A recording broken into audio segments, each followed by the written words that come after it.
తను case take up చేశారంటే 99% case win అయినట్టేనని అందరూ అనుకుంటున్నారు. అన్నయ్యకు కృష్ణవేణికి మధ్య ఏజ్ గ్యాప్ ఎక్కువగానే ఉంటుంది సార్. నిజానికి రక్షితకు కేర్ టేకర్ గానే కృష్ణవేణిని మ్యారేజ్ చేసుకున్నారు. ఇంకా ఎనీ ఇంపార్టెంట్ పాయింట్? ఇంకా నీకు మీ డాడీ నిజస్వరూపం తెలియలేదా? ఎప్పటికైనా మనిద్దరం కలవాల్సిందే. అయ్యో మేడం, మీరు సైలెంట్గా రండి please.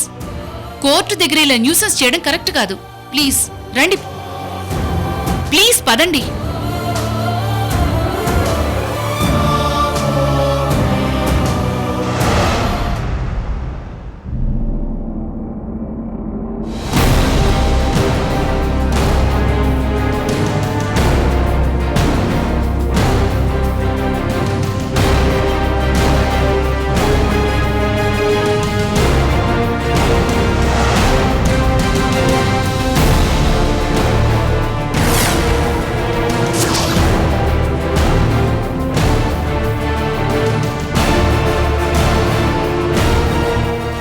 Proceed. Your honour, defence lawyer గారు ఏదో ఎవిడెన్స్లు సంపాదిస్తానని టైం తీసుకున్నారు. ఏం మారింది? ఏం జరిగింది యువర్ ఆనర్? డిఫెన్స్ లాయర్ గారు మారారు. క్యాలెండర్లో 2 రోజులు మారాయి. Justice delayed is justice denied అంటారు.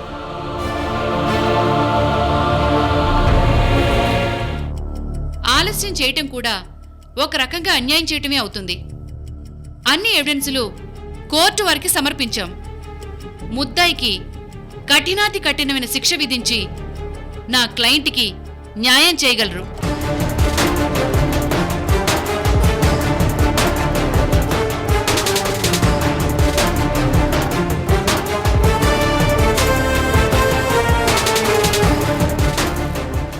యువర్ ఆనర్, ఇది ఒక స్త్రీ ఆత్మగౌరవానికి పురుషాహంకారం కలిగిన వర్మకు మధ్య జరిగే కేసు వైరం కాదు.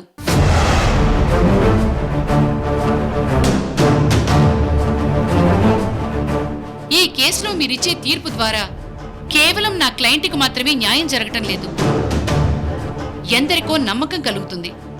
ఇలాంటి ఆలోచనలు కలలో సైతం చేయకూడదని ఇలాంటి ప్రవృత్తి కలిగిన వారికి గుణపాఠం అవుతుంది.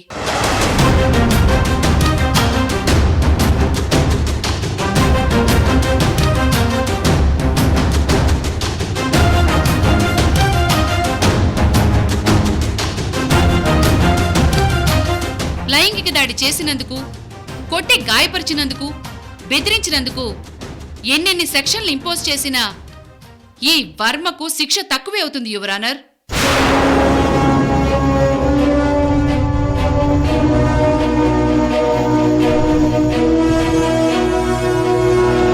ఈ కేసులో మీరిచ్చే తీర్పు, విధించే శిక్ష రేపింకొకరి ఆలోచనలో మార్పు తేవాలని ఆశిస్తున్నాను your honour.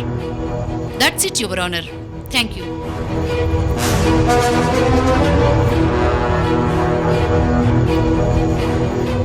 Defense, please. Thank you your honour. నా తోటి లాయర్ గారు చాలా మంచి మాటలు చెప్పారు. సమాజం పట్ల తనకున్న బాధ్యతకు నేను చాలా సంతోషిస్తున్నాను.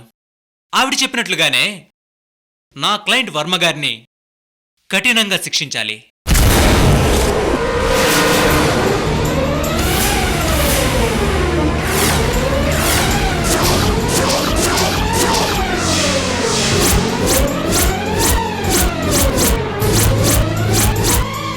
నా క్లయింట్ వర్మగారికి లాయర్ సుజాత గారు చెప్పినట్లుగా అన్ని ఆరోపణలకు సంబంధించి సంబంధిత సెక్షన్స్ ప్రకారం ఐ రిపీట్ యువర్ ఆనర్, కఠినాతి కఠినంగా శిక్షించాలి.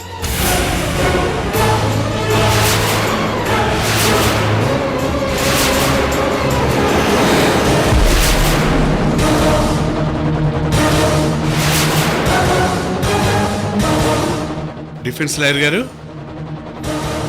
ఏం మాట్లాడుతున్నారు మీరు? మీ క్లయింట్ని శిక్షించమని మీరే అంటున్నారేంటి? Yes your honour. Your honour, నా క్లయింట్ నిజంగా ఈ నేరం చేసినట్లయితే కఠినంగా శిక్షించండి.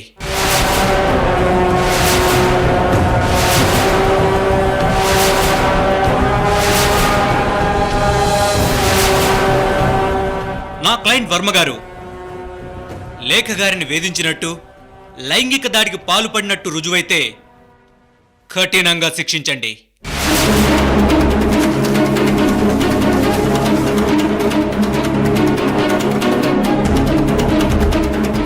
ఎందుకంటే ఐ రెస్పెక్ట్ ఉమెన్. స్త్రీలను నేను గౌరవిస్తాను. అందరూ గౌరవించాలి కూడా.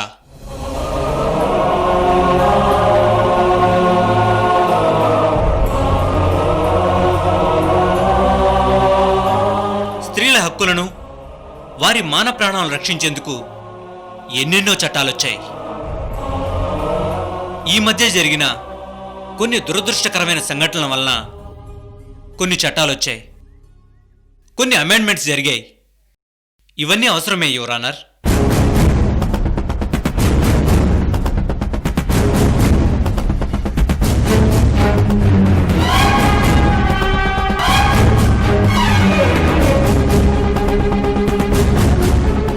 అయితే ఒక కేసు ఫైల్ చేయగానే తనని ముద్దాయి అంటాం. నిందితుడు నేరస్తుడు కాదు. నిందను, నేరాన్ని ఆరోపించబడిన వాడు అని అర్థం కదా యువర్ ఆనర్.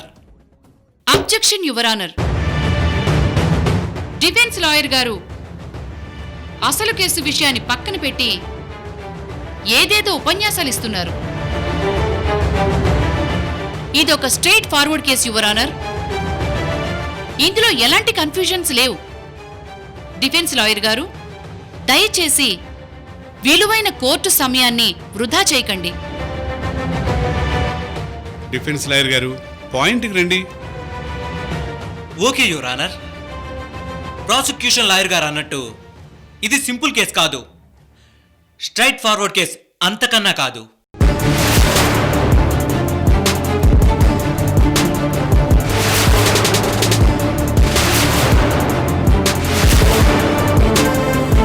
ఈ కేసుకు సంబంధించిన కొన్ని సాక్ష్యాల్ని ప్రవేశపెట్టడానికి అనుమతి కోరుతున్నాను.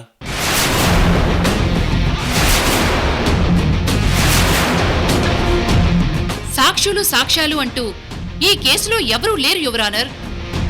ఇదంతా టైం తీసుకోవడానికి, కేసులో వాయిదా అడగడానికి డిఫెన్స్ లాయర్ గారు చేస్తున్న ప్రయత్నం మాత్రమే. గౌరవనీయులైన ప్రాసిక్యూషన్ లాయర్ గారు, మీరు పొరపాటు పడుతున్నారు. నాకు ఏ వాయిదా అవసరం లేదు.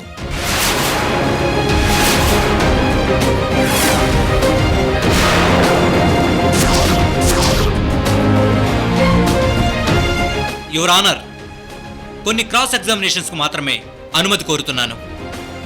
నాకు ఏ వాయిదాలు వద్దు.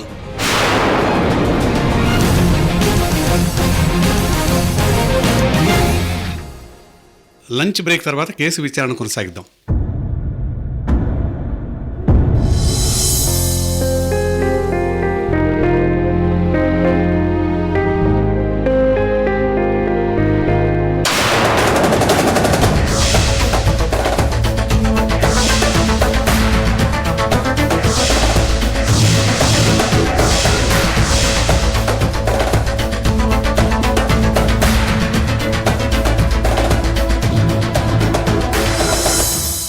ఫోన్ మాట్లాడుతున్నావుగా, మాట్లాడుకో. పర్లేదు అర్జున్, నేను వెయిట్ చేస్తాను. మళ్ళీ చేస్తాను. కాల్ కట్ చేశాను. అవునులే, మనుషుల్ని రిలేషన్స్ని కట్ చేసేవాడివి. కాల్ కట్ చేయడం నీకు లెక్క? కమాన్ సుజీ, నీకింకా నా మీద కోపం పోలేదా? కోపమైనా ప్రేమైనా నాకంత తొందరగా పోవు అర్జున్. ఇంకేంటి సంగతులు? టాపిక్ చేంజ్ చేస్తున్నావా? ఓకే, అలాగే అనుకో. లైఫ్లో మనం ఎన్నో అనుకుంటాం, ఒక్కోసారి కొన్ని వర్కౌట్ కావు. అంతే, that's it. That's called life. రెండు ముక్కల్లో లైఫ్ అంటే ఏంటో తేల్చేసావే. మనం లా చదివే రోజుల్లో నువ్వింత షార్ప్ కాదు. నేర్చుకున్నాను సుజీ. లాతో పాటే ఎలా బతకాలో కూడా ఎలాగోలా నేర్చుకున్నాను. అలాగా? ఏదేమైనా లీడింగ్ లాయర్ అయ్యావు. నేను హ్యాపీ. Thank you. నువ్వేం తక్కువ కాదుగా సుజీ. అవటానికి లాయర్వే అయినా చిన్న బడ్జెట్ సినిమాలో హీరోలా ఉంటావు. నీ స్టైలు, హెయిర్ స్టైలు అన్నీ సూపర్. Thank you. అలాగని ప్రాక్టీస్ మానేయమని మాత్రం అడగకు ప్లీజ్. సుజీ, నువ్వు విషయం గమనించావా?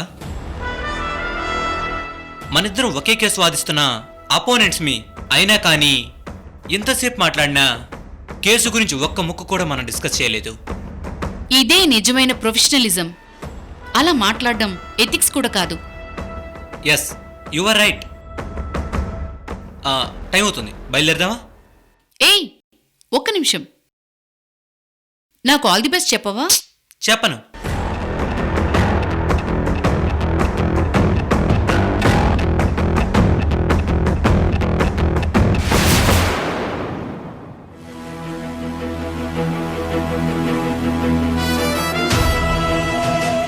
డిఫెన్స్ లాయర్ గారు, proceed. Thank you your honour.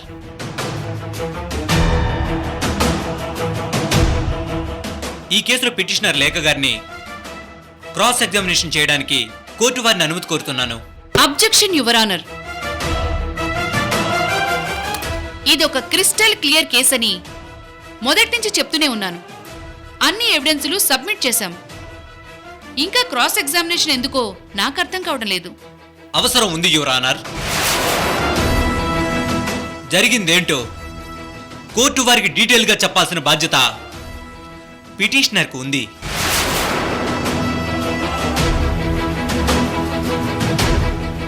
Your honour, ఇదొక మహిళ ఆత్మగౌరవానికి సంబంధించిన విషయం. అందరి ముందు ఎలా చెప్తారు? Yes your honour. Lawyer Sujatha garu చెప్పిన దాంతో నేను ఏకీభవిస్తున్నాను. ఐ రెస్పెక్ట్ లేఖ గారు.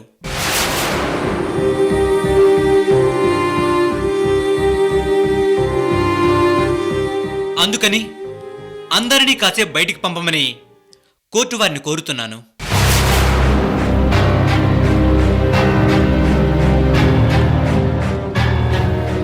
గ్యాలరీలో ఉన్న వాళ్లను, పోలీసు సిబ్బందిని బయటికి వెళ్లవలసిందిగా ఆదేశిస్తున్నాను.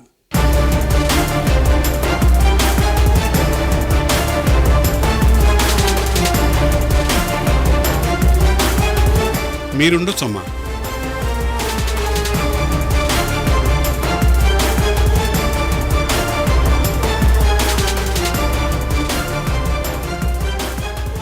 తన మనోభావాలకి భంగం కలగని విధంగా క్రాస్ ఎగ్జామినేషన్ చేయండి.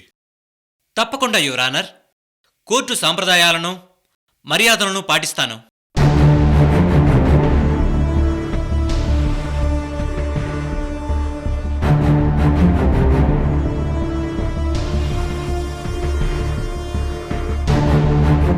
లేఖ గారు, ఆ రోజు ఏం జరిగిందో కాస్త చెప్తారా? ఆ రోజు వర్మ కృష్ణవేణిల మ్యారేజ్ డే. ఆ సందర్భంగా విషెస్ చెప్పడానికి వర్మగారున్న గెస్ట్ హౌస్కి వెళ్ళాను. మ్యారేజ్ డే విషెస్ ఫోన్లో కూడా చెప్పొచ్చు కదా.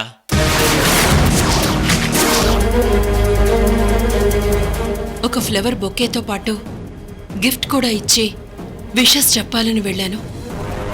గుడ్. మీ ఇద్దరి మధ్య బంధం లేదు, అయినా కూడా స్వయంగా వెళ్ళి గిఫ్ట్ ఇచ్చి విషెస్ చెప్పడం అవసరమా? రిలేషన్స్ లేకున్నా హ్యూమన్ రిలేషన్స్ ఉన్నాయి కదా లాయర్ గారు. Good answer.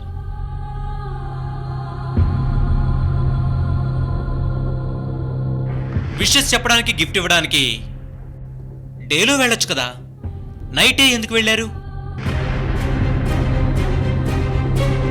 ఆ రోజు డే మొత్తం నాకు కొంచెం ఒంట్లో బాలేదు. ఫీవరిష్గా ఉన్నట్టు అనిపించి పడుకున్నాను. ఓకే. వర్మ గారు గెస్ట్ హౌస్లోనే ఉన్నారని మీకెలా తెలిసింది?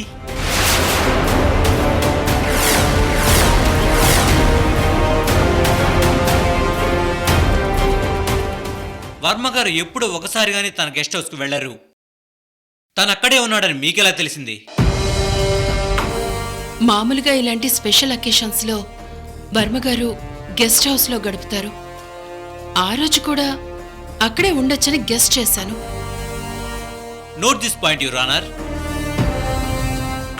గెస్ట్ చేసి వెళ్లారు.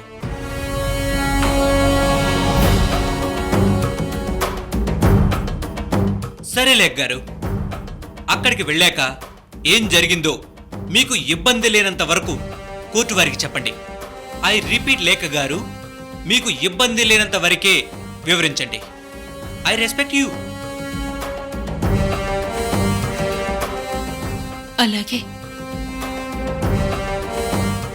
వర్మగారికి కృష్ణవేణికి మ్యారేజ్ అయ్యి 1 year అవుతున్న సందర్భంలో బ్రాడ్ మైండ్తో ఆలోచించి విషెస్ చెప్పడానికి గెస్ట్ హౌస్కి వెళ్ళాను.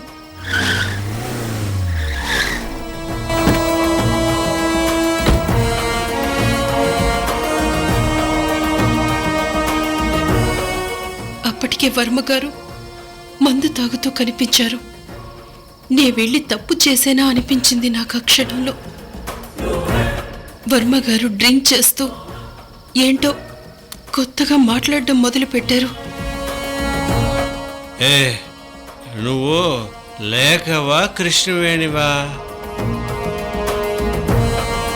ఆ? ఏ నువ్వు కృష్ణవేణివే. నాకేం అర్థం కాలేదు. భయం వేసింది. వెళ్ళిపోదామని అనుకుంటుండగా నా చేయి పట్టుకున్నారు.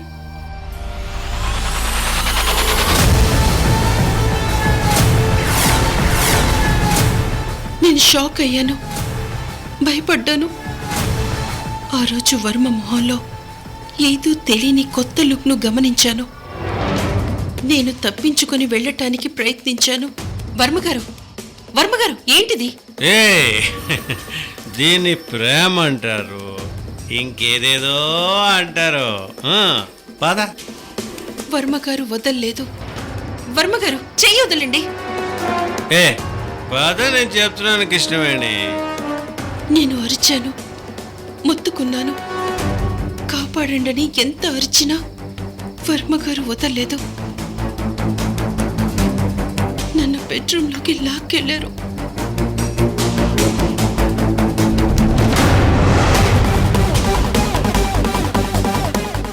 వర్మగారి పశుబలం ముందు నా అబలత్వం ఓడిపోయింది. నేను ఎంత ప్రయత్నించినా వర్మగారి నుండి తప్పించుకోలేకపోయాను. వర్మగారు నన్ను బెడ్ మీదకి తోసేసి తను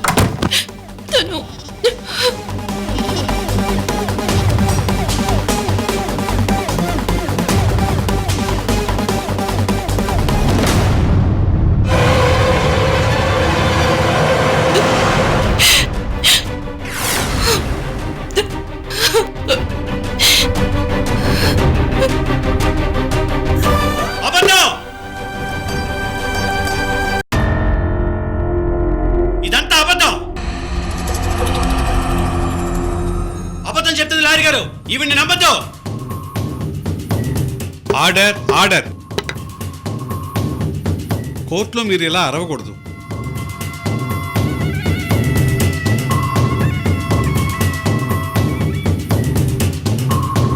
వాళ్ళని లోపలికి పిలవండి.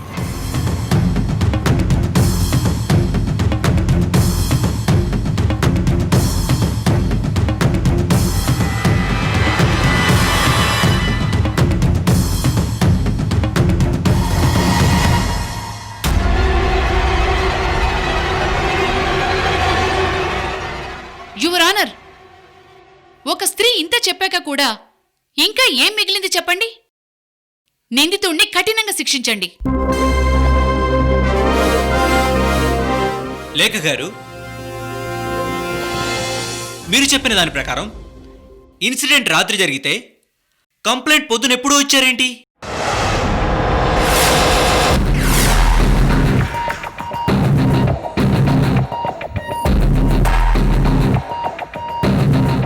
యువర్ ఆనర్, తను ఆ షాక్లో ఉంది. ఏం చేయాలో తోచలేదేమో. మైండ్ బ్లాక్ అయినప్పుడు తొందరగా ఎలా రెస్పాండ్ అవుతారు? పైగా వర్మ గారు పెద్ద బిజినెస్ మ్యాన్, కోట్ల కోట్లు ఆస్తున్నవాడు. రాత్రికి రాత్రి ఏదైనా చేయగలడని భయంతో తన ఇంట్లో ఉండొచ్చు కదా your honour. Exactly your honour. Varma గారు పేరున్న బిజినెస్ మ్యాన్, డబ్బుంది. కానీ లేఖ గారు అదే రాత్రి తన ఆడపడుచుకి ఈ విషయం ఫోన్లో చెప్పారు. అసలు వర్మ గారు గెస్ట్ హౌస్లోనే ఉన్నారని ఎలా తెలిసిందని అడిగితే గెస్ట్ చేశానన్నారు. లేఖ గారు గెస్ట్ హౌస్కు వెళ్ళక ముందు తన మనిషిని ఒకరిని వర్మ గారింటికి పంపించింది. ఆ మనిషి పేరు సత్తిబాబు.